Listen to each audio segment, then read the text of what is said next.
Thank you for joining us today on Breaking News with Media Leaders. I'm your host, Keonte Coleman, and today I have the great pleasure of bringing in Mary Ellen Smalley, the Director of Public Relations at Dave Thomas Foundation for Adoption. Mary Ellen, thank you so much for joining me today. Welcome. Thanks for having me. I like to start off the show with allowing my guests to situate themselves for the audience. So tell us how you got to this point, being the director of public relations, and you can start back as far as you want. Sure.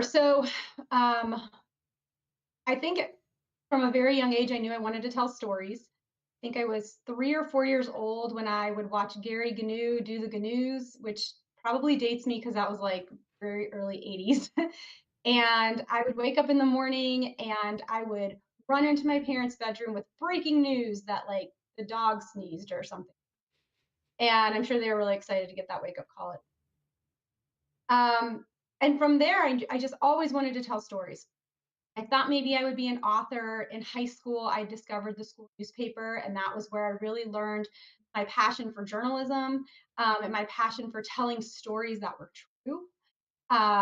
And from there, I went to Ohio University, where I majored in journalism at the Scripps School of Journalism, and I was on the Post, which is a student-run city newspaper, independent newspaper, and I majored in broadcast journalism. So I felt like that was my way of trying to do both.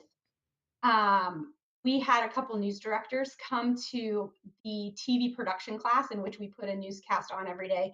And one of those news directors was Marty Moran, who worked at WDTN in Dayton, and he asked me if I wanted an internship over our 6-week Christmas break. Of course, I said yes, because I was going to be a senior. I was a senior looking for jobs. It was a great way to like network. So I went to Dayton for 6 weeks, interned in his newsroom, and 3 days before I graduated, he hired me to be the 5 o'clock news.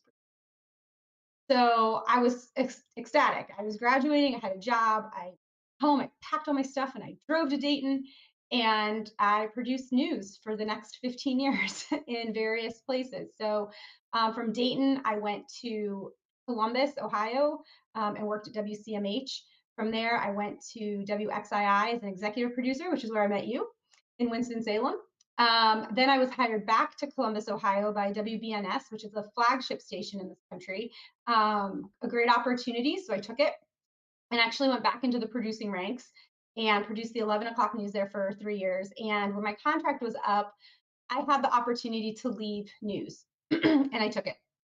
And I pivoted my career into cause marketing and cause communication. My first position outside of news was at Delta Gamma Fraternity, which is a sorority, but it's old enough that it's called a fraternity. And it was amazing. It was the best place for me to go outside of news to truly understand how to lead a team of very smart people who all had jobs that I had never done before. Because in the newsroom, oftentimes you are getting that next step because you've done all the jobs below. So you're an EP because you've been a producer. You're an assistant news director because you were an EP. You're a news director because you were an assistant news director. I was going in and I was managing designers, magazine editors, um, social media managers, all of these things of which I'd never done. So there had to be some trust building there too. And it was an amazing learning experience. I loved it there. I was there 4.5 years. And then I was recruited to the Dave Thomas Foundation for Adoption, where I've been for 6.5 years. First as the director of marketing and communication. So I came in that role. And then over the last 6.5 years, we've really evolved the foundation's work. And because of that, the marketing and communications team has grown from, 2 or 3 people to almost, I think we're at 12 now. And so I've been able to peel away some of the pieces, whereas I was doing everything in the beginning. I'm focused now on our earned media efforts, our outside partnerships, brand journalism, just really telling the story of our mission and the foundation to external audiences. So That's wonderful. Tell me, I'm gonna circle back just a little bit. When you made the pivot from the newsroom to the Delta Gamma, what was the most exciting thing for you to kind of leave the newsroom? And what's that thing where you're like, ah, I don't have that anymore? I was so ready to be done with the newsroom schedule. I was done paying what my fellow producers and I called the vacation tax. You take vacation, now you come back and you have to do two shows because somebody did two shows for you, and you never really got a vacation because now you're stressed out again. I did not miss that at all. I didn't miss the constant deadlines and having I had the Sunday scaries every night, with this just never ending black hole of news that I had to fill every day in that rundown. And, every producer's been there, and reporters feel it too. They have to come to the table with all of these ideas every single day. And everyone's depending on them to turn a story. And sometimes it doesn't work out. So now everybody's stressed out, like, what's going to go in this 2-minute hole? So I was ready to be done with all of it. I think that looking back on it, and I didn't feel this way at the time, but looking back on it, I think the two most important things that local news offers is coverage of local elections and severe weather. And I do miss a little bit being in the booth during like severe weather. That is just, you're just doing it. There's no planning. There's just, you go in, you get on TV, and you're just going with what you got. What shots up? What can the anchor say? What can the meteorologist say? And you're just doing it until it's over, right? I did like doing that. And towards the end of my career, I had enough confidence that I was good at it. In the beginning of my career, I was not good at it. Didn't have the confidence. Um, so I would say like that was probably the one thing. And I had one anchor that I worked with who was so good at severe weather and so fun to work with in those situations because those are stressful. Um, and he and I just like had it down, and I really enjoyed doing that with him. Yeah, the severe weather is one that I kind of look back. It's severe weather and big stories that I kind of look back and it's like, I want to know what I don't know sitting on this side of it right here, because there's so much that we would find out that maybe you can't report or whatever the case at the time.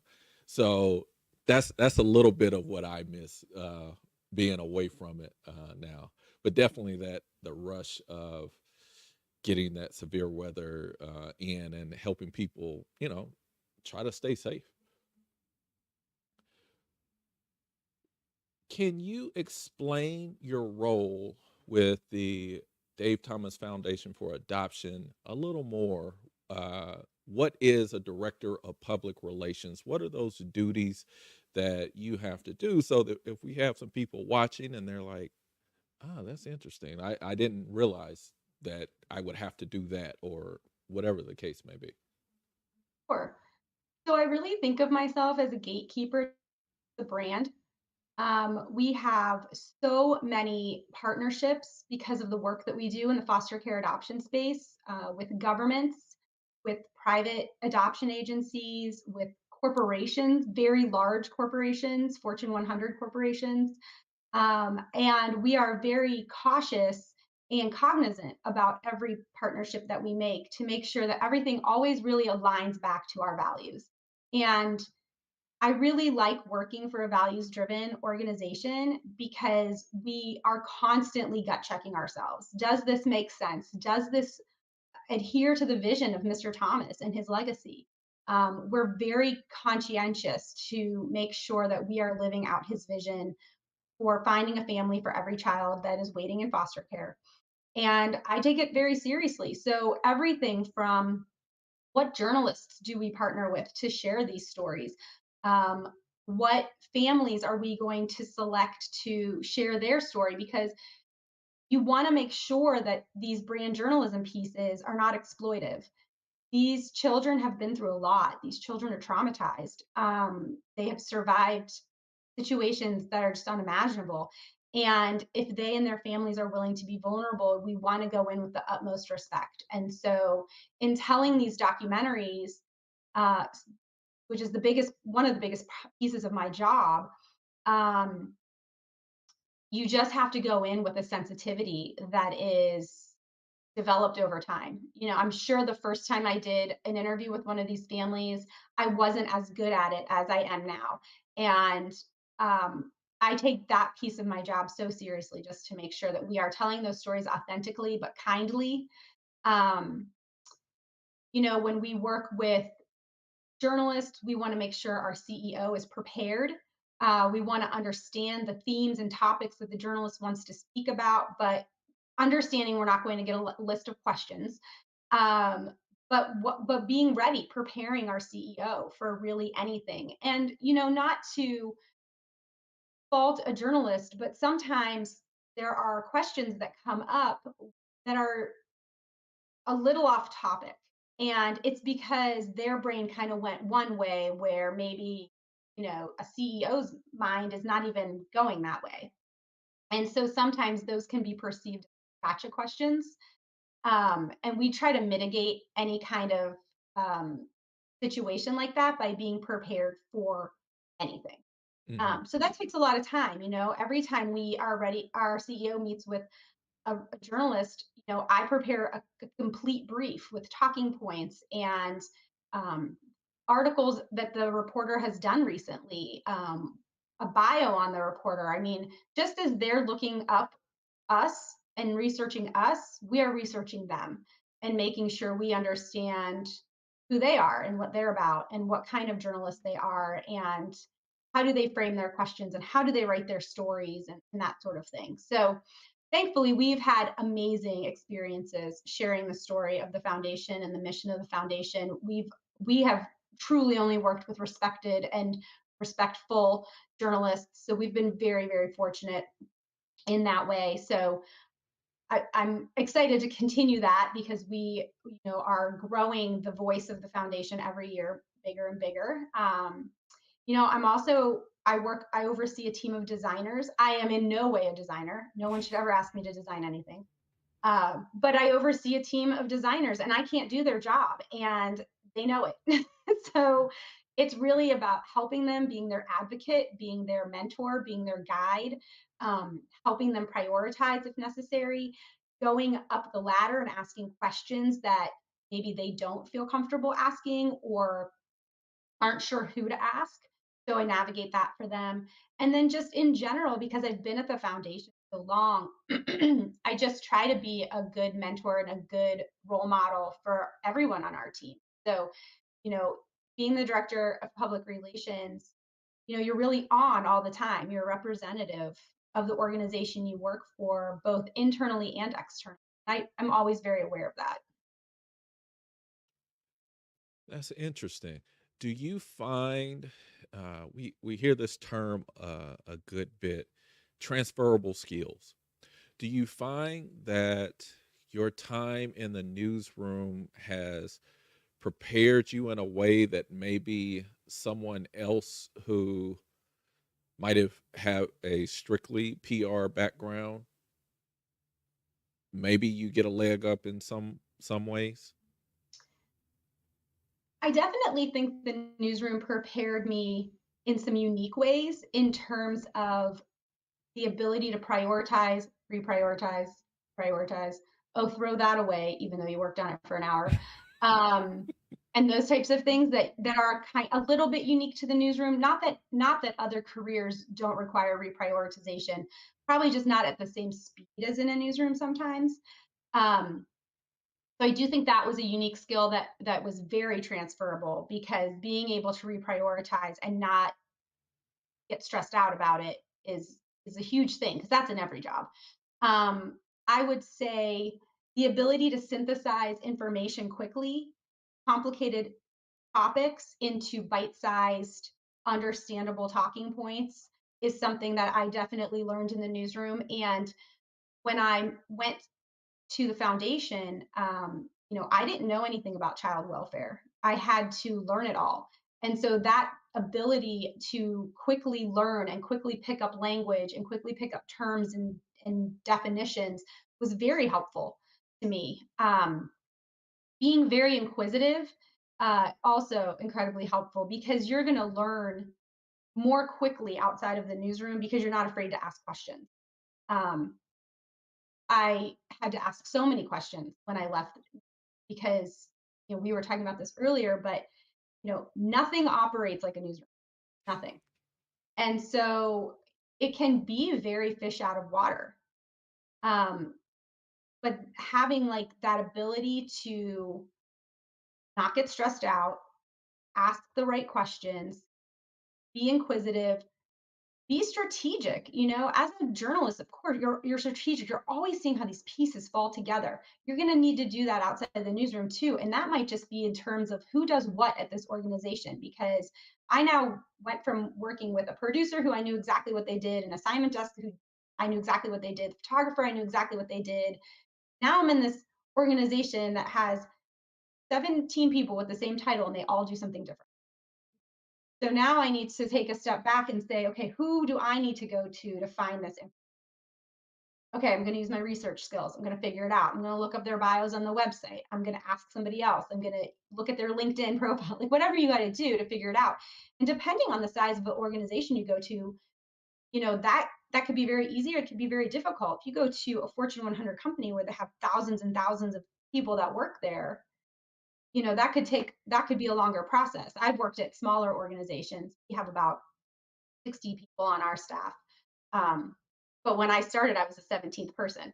So the foundation I've kind of grown with it, which, so I have good historical context and I know who to go to now, but I could see somebody coming into our building now and just, having to figure that out and having it take a little while. But I think all those things that you learn in the newsroom are definitely transferable. It's being able to articulate that to someone who's never seen it in action.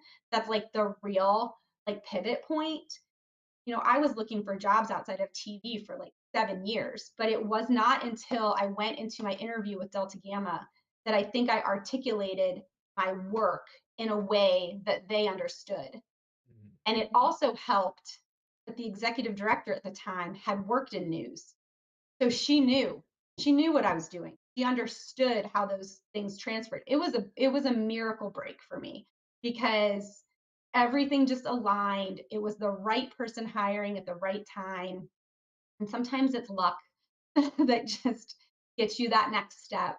Um, I cried in that interview, which was insane. And I thought they were going to think I was a crazy person. But I I wanted to work for that sorority because I was in a sorority and I had what I felt was not an equitable experience based on the geography of our university. We were very, very rural. We just didn't have the resources that other larger um, campuses had. So we weren't able to offer our members the same type of experience that other women across the country were experiencing.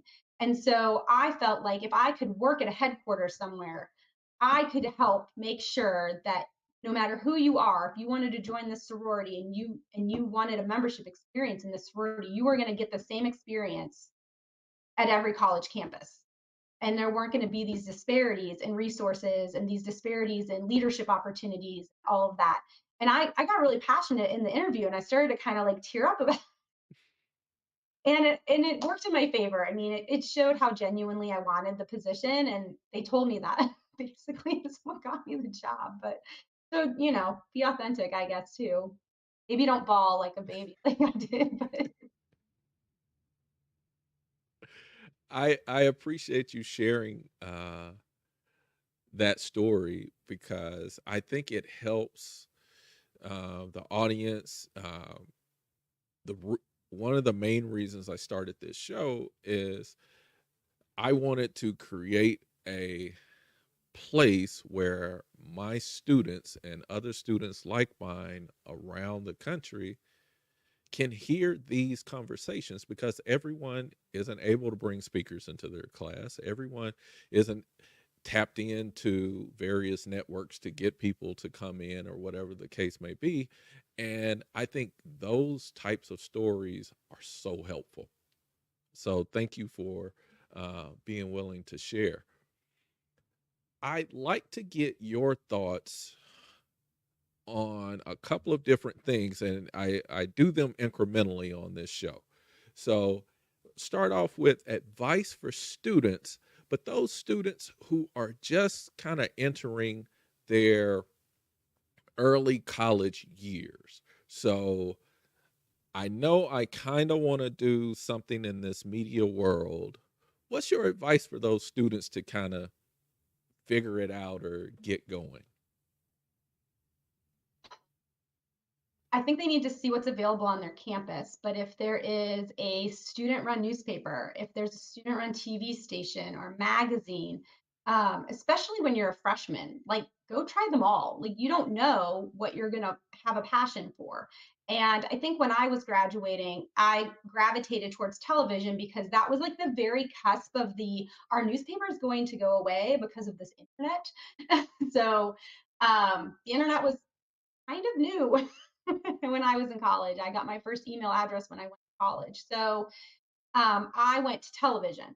But I think we've seen newspapers have evolved into the digital space, magazines have evolved in the digital space. So if you want to do what would be traditionally called print, there are paths for that.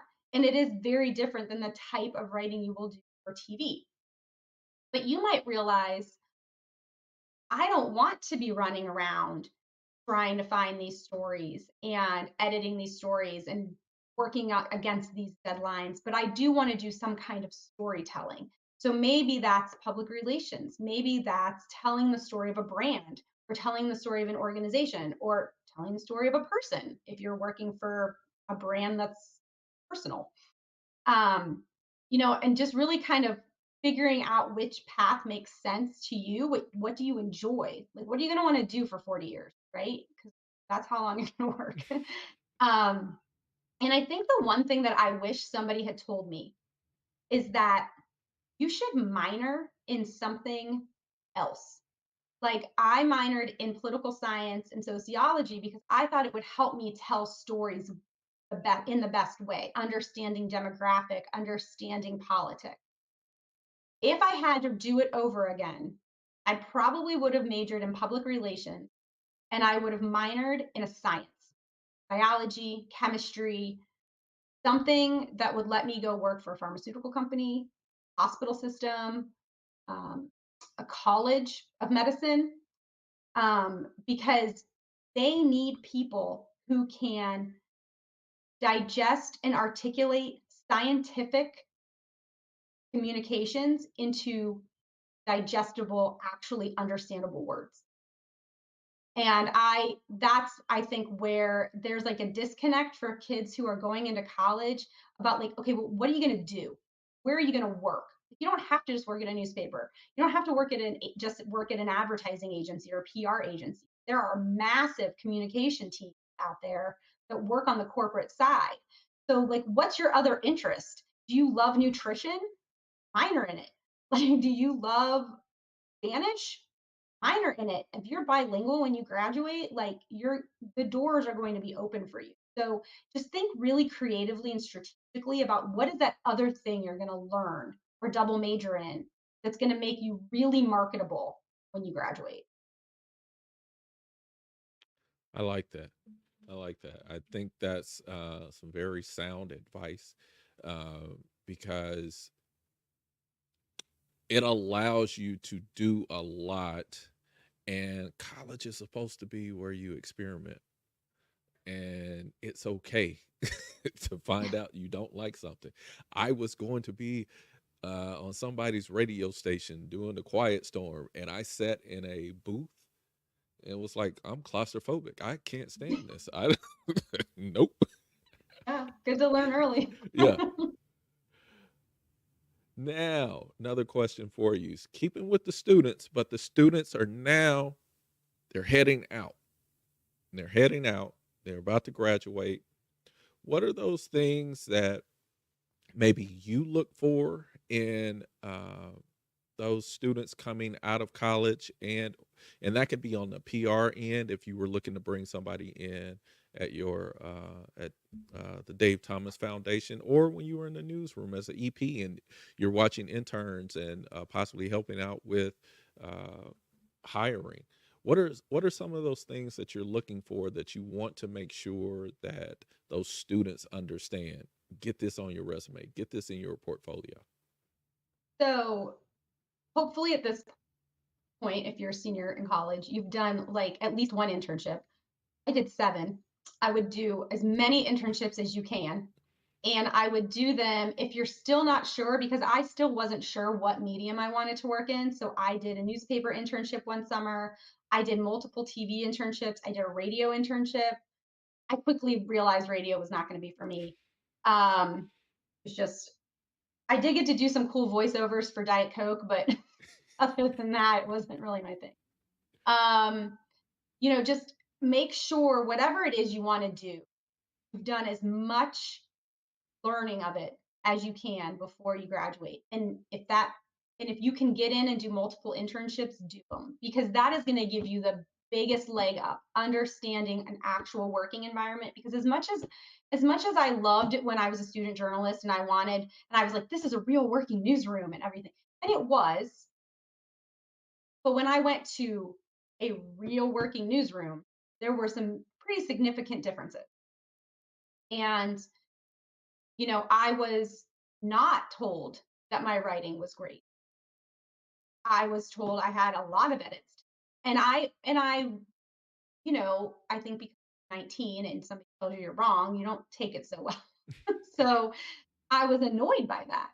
But I went back and I made the corrections and I listened to the editor and I thought, I'm here to learn, right? I'm here to get better. She's saying I need to do these things to get better. Let's just do them and see what happens. And I listened to her that whole summer and I came out of that internship a much better writer. And I will tell you, Lori DeLauder, if you ever see this, you made me a better writer. I may not have appreciated it at the time, but she was tough. I think she's still at that newspaper. Um, yeah, she was a good editor. She was a good teacher. Um, so definitely do the internships and listen. Um, if you are not sure if you want to be a reporter or a producer, or you really want to be a reporter, or you really eventually want to be an anchor, please never walk into an internship and tell them that you're there because you want to be on TV. I stopped listening to people who walked into newsrooms like that. I'm like, okay, go sit at the assignment desk. Goodbye. Like that's not how you learn. This isn't a look at me industry, right? You want to go into journalism because you want to tell a story, because you want to bring accuracy and information to your community. If you want to be on TV, go be an actor. That's that can't be your answer because people will tune you out and they will not take you seriously. Um, when I look at hiring people, I look for open mindedness. We are a values based organization. We have very strict values in terms of non discrimination, in terms of acceptance, in terms of inclusion. So you need to be on board with those things, or you're not going to enjoy working where I work. I look for kindness and empathy. I think if you're graduating with a degree and you've got all these internships and you can turn in a writing sample and I can see that you can write well, I'm looking for your personality. Are you going to be a fit for this team? Are you going to make everyone's life easier by being here and bringing your skills to the table? Is your personality going to enhance our team? Because I think that's really the piece that I never learned. Nobody ever told me that. The interviews are really not if they think you can do the job all the time. You're usually getting interviewed because they know you can do the job. They're trying to figure out if you're the right fit for the team. Is this personality going to work? Are you going to get bored doing this job in 6 months and leave? Um, are you somebody who's going to come to the table with ideas? Are you somebody who's going to work hard? Are you somebody who's going to be strategic and think? And why do you think that way? Kind of just like understanding you personally. So that's why I think it's really important to be authentic, because just as much as they want to see if you fit, you need to see if they fit you. It's mutual. It has to be a mutual selection process. Um, so I would say any seniors who are looking for jobs right now, if you just graduated, get on the websites of those places that you're applying and like read the about us. Read their CEO's bio. Like, what are they about? Top down, what are they doing? How do they act? How do they treat their people? Reach out to somebody on LinkedIn and say, hey, what's the culture? I'm looking at applying for an entry level position, but I'm just interested. Like, how do they treat people? No, don't be afraid to do that. It's a great way to start networking, and people will be honest with you, I bet. That is sound advice. That's sound advice. Everybody, please jot that down. The next level, we're going to go up a level. Student is now a working professional, early career professional. So we're 1, 2, 3 years in. And now I'm looking around wondering, is this really what I want? What did I do? Did I really sign up to be in this place away from family? And I don't know. What's your advice for those folks to either keep going and how to maneuver that, and or maybe pivot? Yeah, I had that moment. So, as excited as I was to get a job before I graduated, I tail it over to Dayton. I was incredibly lonely. I didn't know anybody.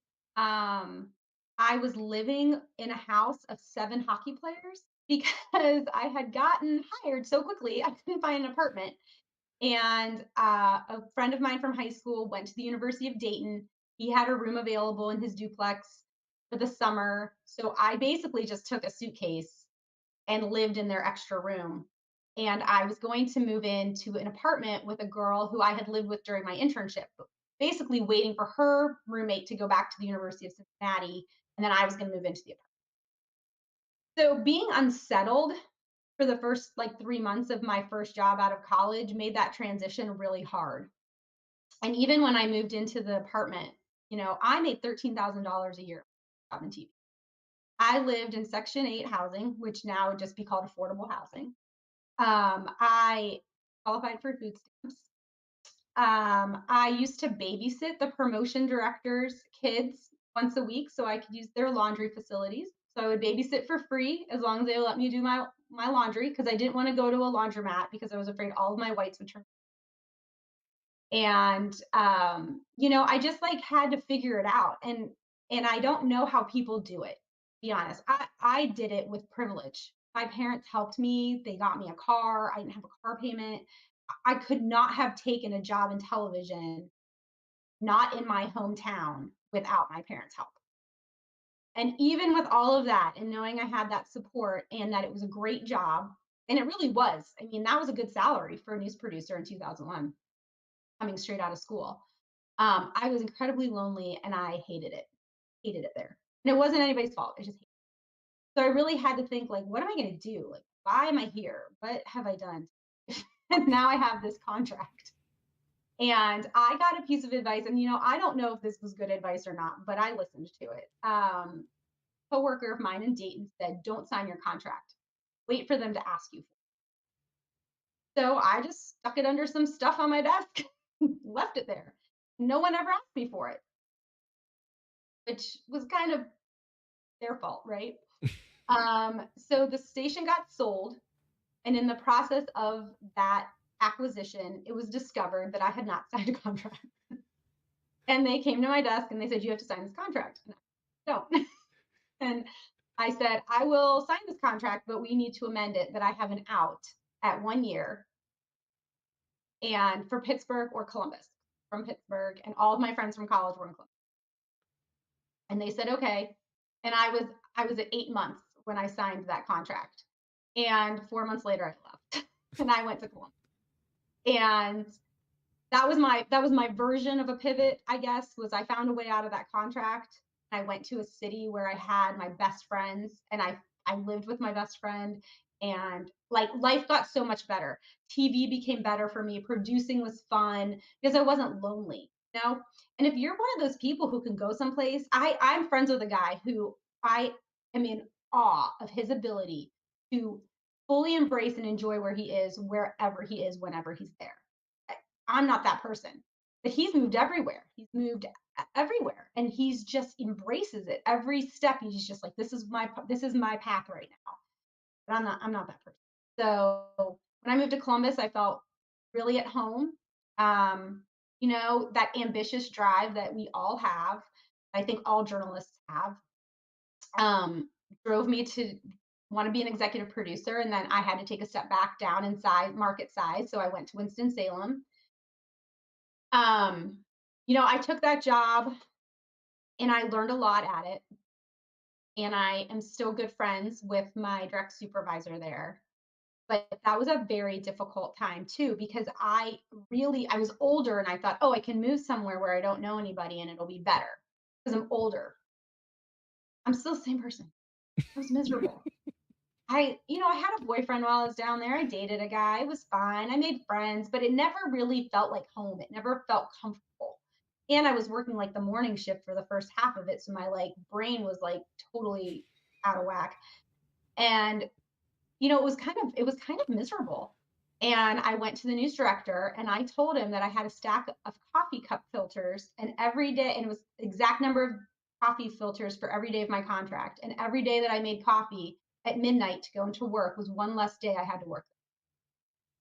He told me that was the saddest story he had ever heard.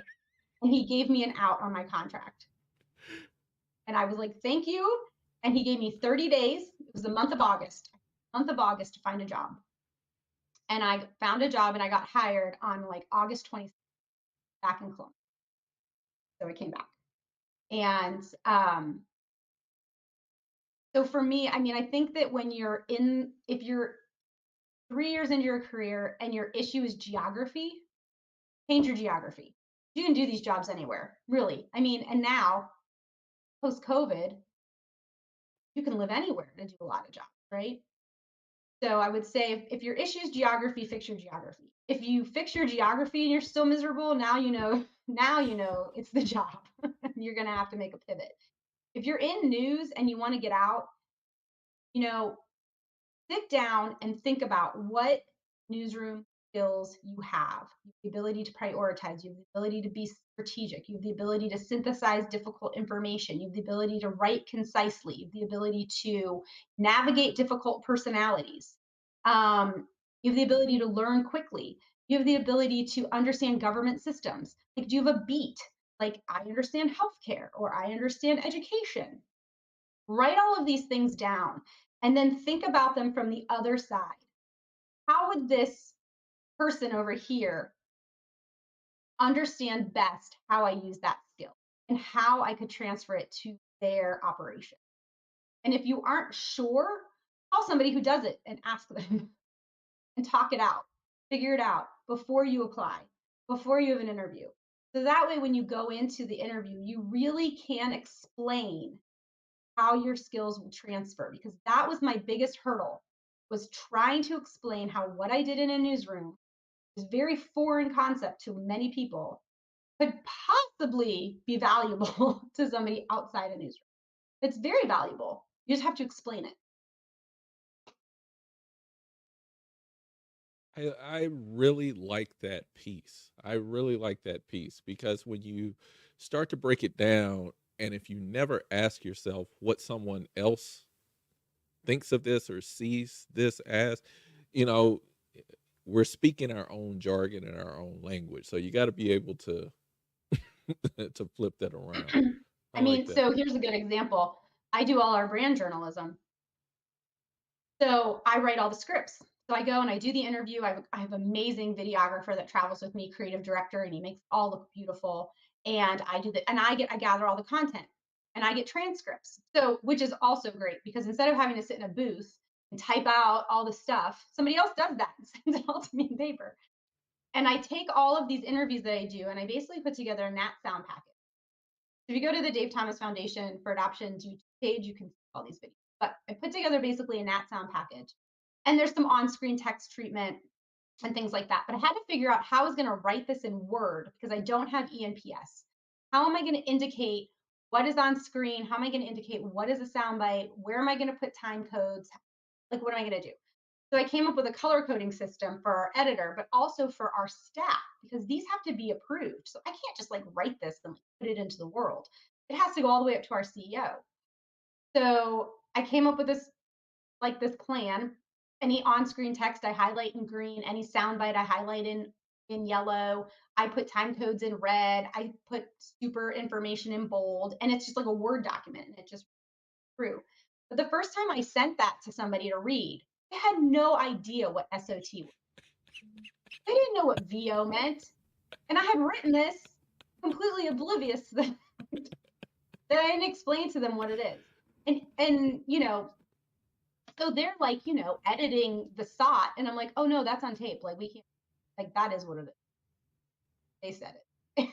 So had to go back and like put it in context and explain what this document was. But still, like that's highly transferable skill, right? Being able to write a package. But if you don't explain to the person what they're looking at, they don't know what it is. They don't know why this is valuable. Yeah. And I've been doing this job 7.5 years and I didn't explain it. Sometimes you just forget what people. That's a good one. What advice would you give to folks who, and I kind of call this, I've deemed this my mid-career. Uh, it could be mid-career faculty, it could be mid-career professionals, but who are thinking about leadership. So I've been doing this. I think I'm pretty good at this. I see what Mary Ellen is doing, but I don't know if I'm really a leader or not.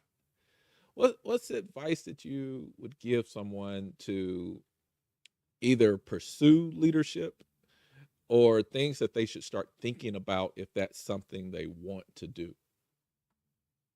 I think the first thing that everyone should probably realize is that you don't need a title to be a leader. Leader is an attitude, leader is an example, leader is how you are every single day and how you treat people. So you should start doing that right away. If you should evaluate your behavior. Are you acting like a leader? And if the answer is yes, then you probably are viewed that way in some respect.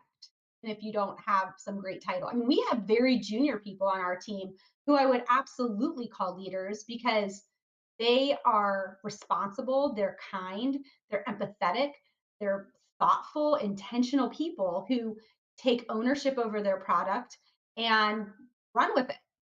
Like they're not the boss of anyone, but they're a leader for sure. Um, so I think there's like a difference between being a manager and being a leader.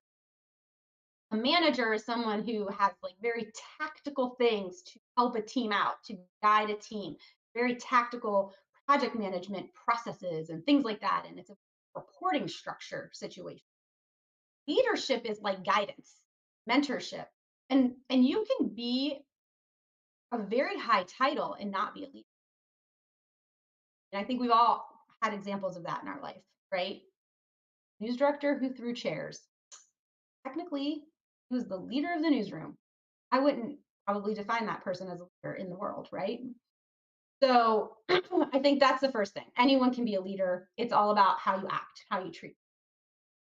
And from there, if what you're looking to do is really integrate that into your official role in a business, in a professional space, I would encourage you to take the StrengthFinders quiz and figure out what your top strengths are. And those can evolve over time, which is really interesting.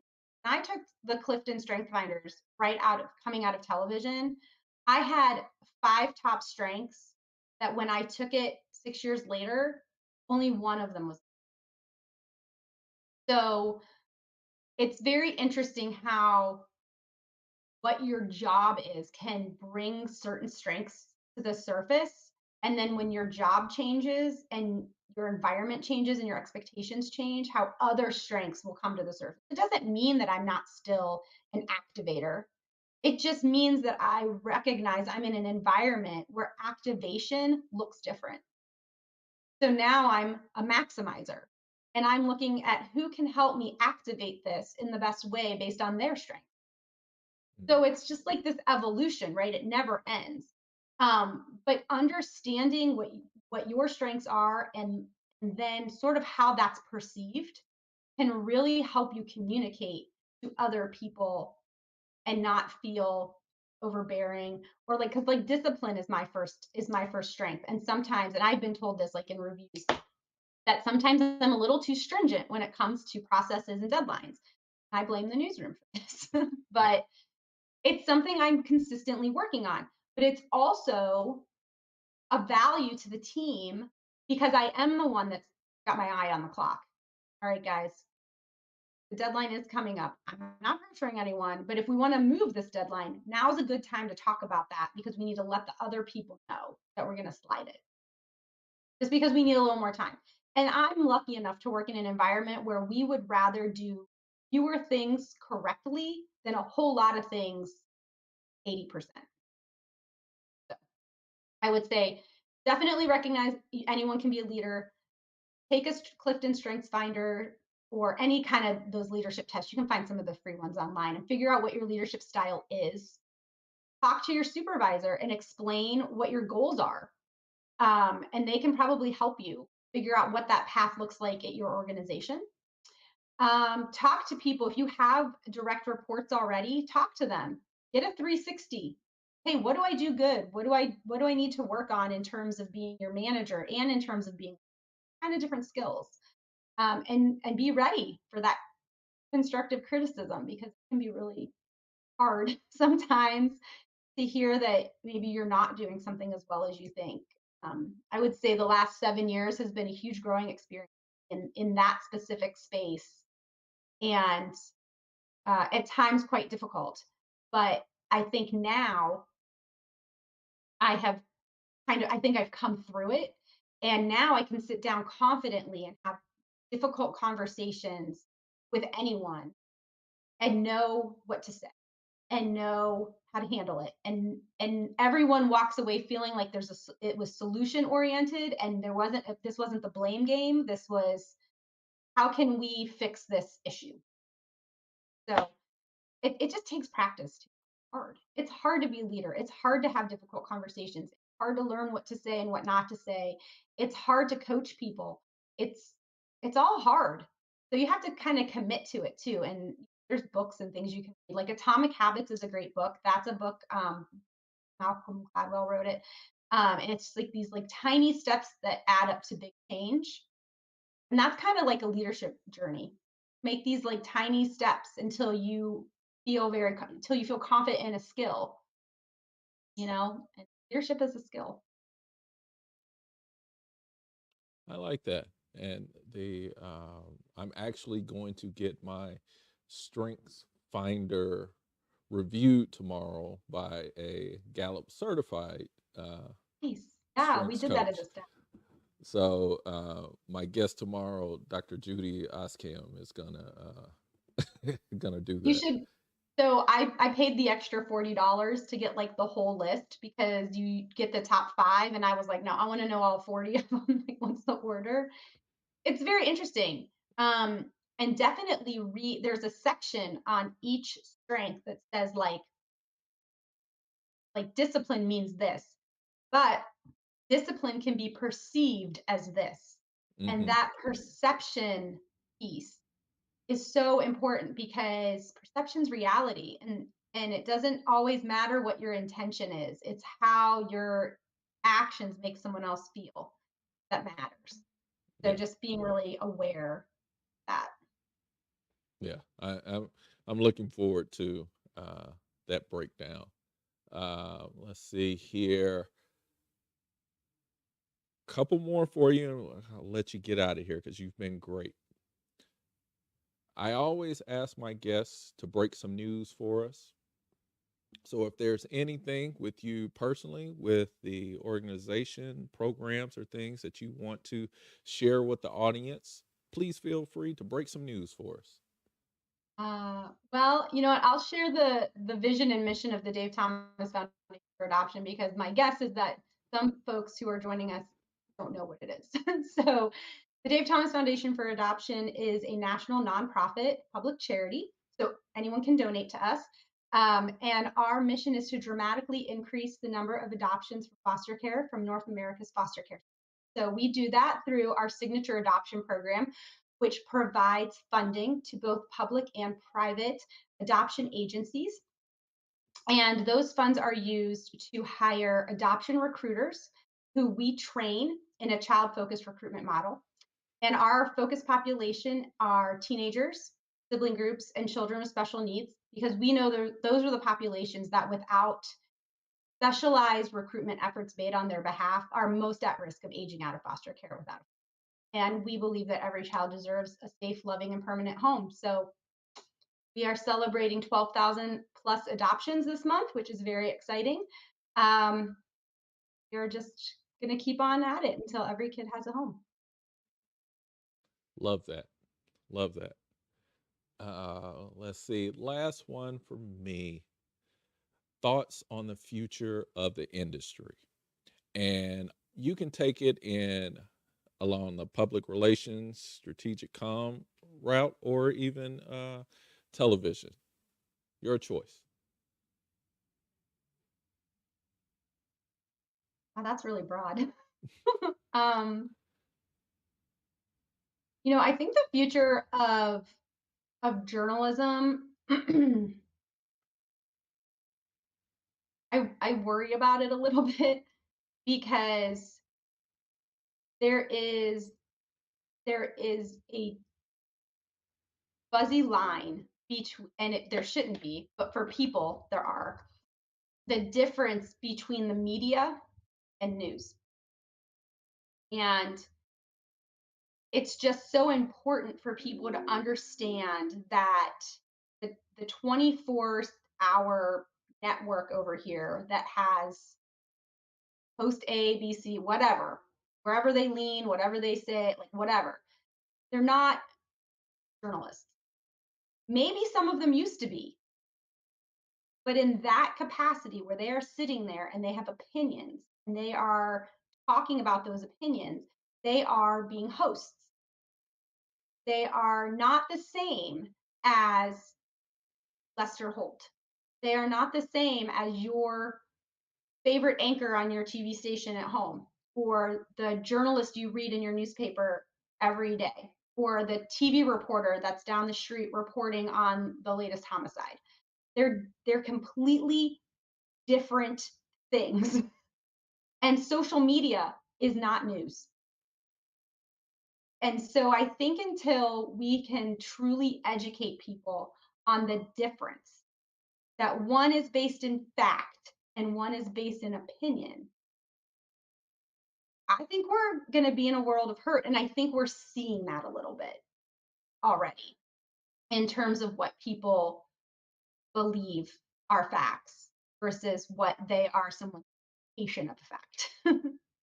um, so I do worry about that, and I worry, and I hope that those journalism students, and those who are wanting to go into journalism, truly like understand that difference, because some of them will get jobs on those shows that are posted shows, and that's fine, and that's not a bad thing. It's just that that's not news in this former journalist's humblest of opinions. And I second. Mary Ellen Smalley, Director of Public Relations of the Dave Thomas Foundation for Adoption. Thank you so much for joining me today. I really do appreciate you giving your time, your wisdom, and hopefully we have some people that want to help and donate to the cause because it's such a wonderful cause. Thank you so much for having me. No problem. Hey, folks, thank you so much for joining us today. The next episode will not be that far away. It's going to be tomorrow. Dr. Judy Oskam, the Director of School of Journalism and Mass Communications at Texas State University, will be my guest. And like I alluded to earlier, she is a certified Gallup StrengthFinder coach. So she's going to look through my leadership skill set. Let's see how that all works out tomorrow. Please join, like, and subscribe to the channel, and have a good one. Bye.